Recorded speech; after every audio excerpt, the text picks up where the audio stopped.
I've got 3 decisions that every great IEP team needs to make. I can guarantee you that these 3 decisions can truly change the entire atmosphere at an IEP meeting. It can change the future of a child who has an IEP. For those of you that don't know, I'm Catherine Witcher. I'm founder of the Master IEP Coach Mentorship, and I love to help parents and teachers work together through the IEP process to build IEPs that work in the real world. The entire purpose of an IEP is not just to provide an appropriate education for each child who has an IEP, but also to meet a child's unique needs and prepare them for further education, employment, and independent living. That takes a lot of work. That's why you're all so tired.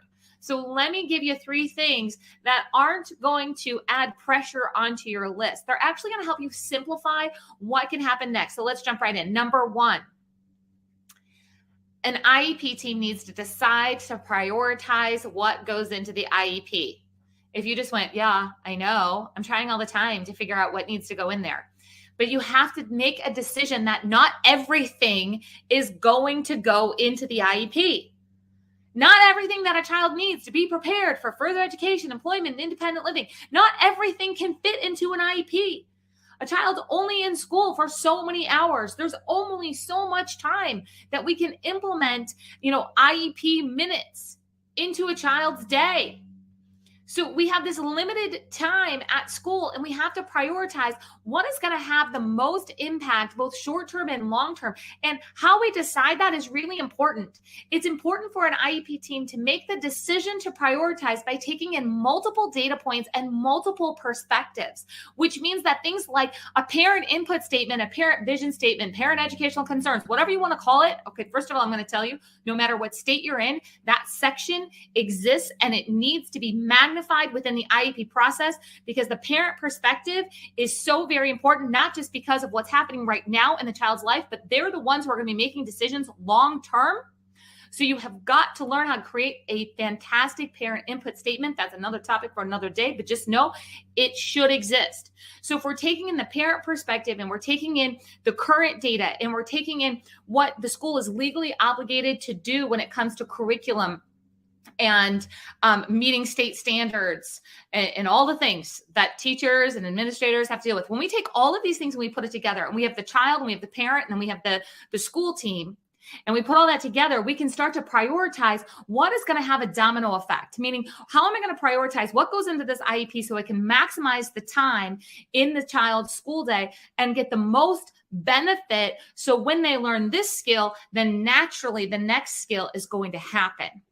So you have to make a decision to prioritize and just accept that not everything is going to go in there, and you have to decide, how are you going to make this a priority? What information are you going to use? Number 2, the second thing that you have to do if you're going to have a great IEP team is you have to have an accountability plan.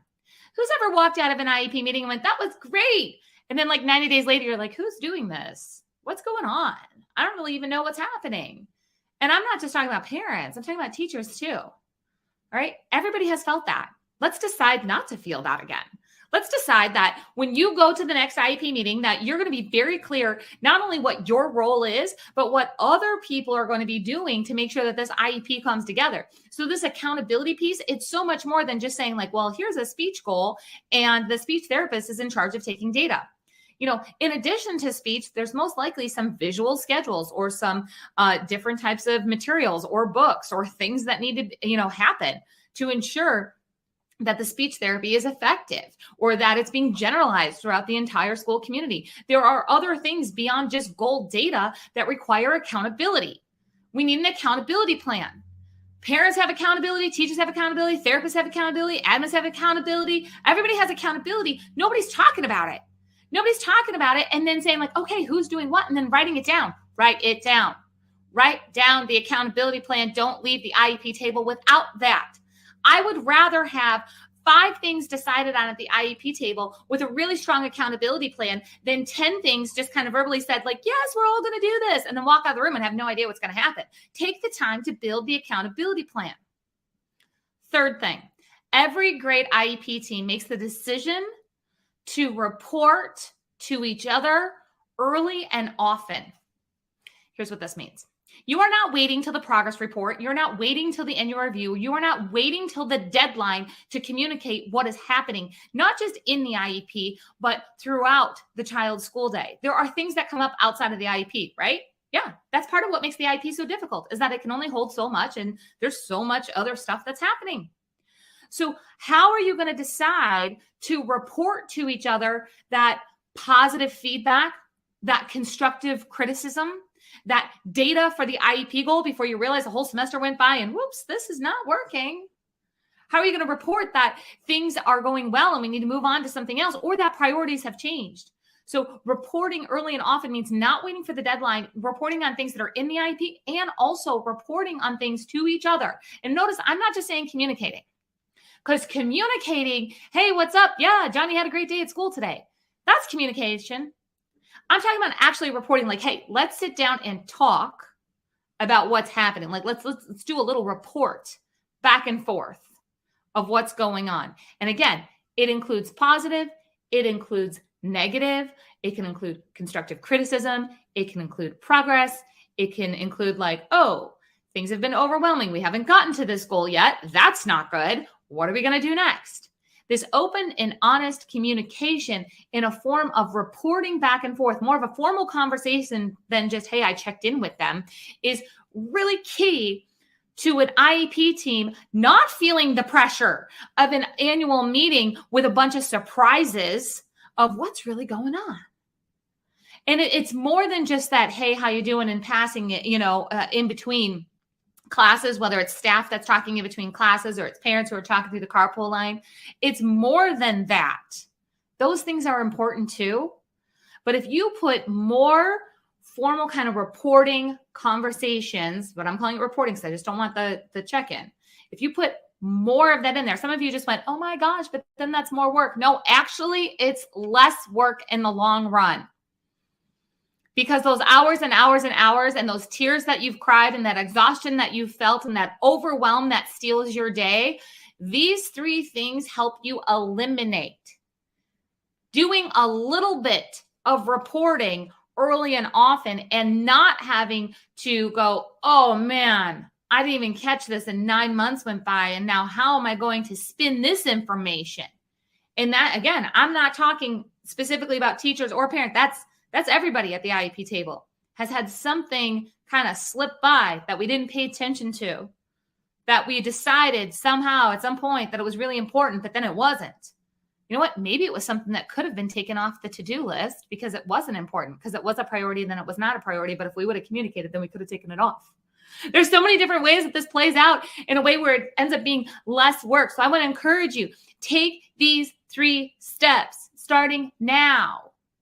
So make the decision to prioritize, come up with the accountability plan before you leave the IEP table, and decide to report early and often with your IEP team. Those 3 things are a game changer in your IEP process. I want to encourage you that if you want to be a change maker at the IEP table, you want to be the idea bringer, solution finder, and team builder, that you head over to masteriepcoach.com.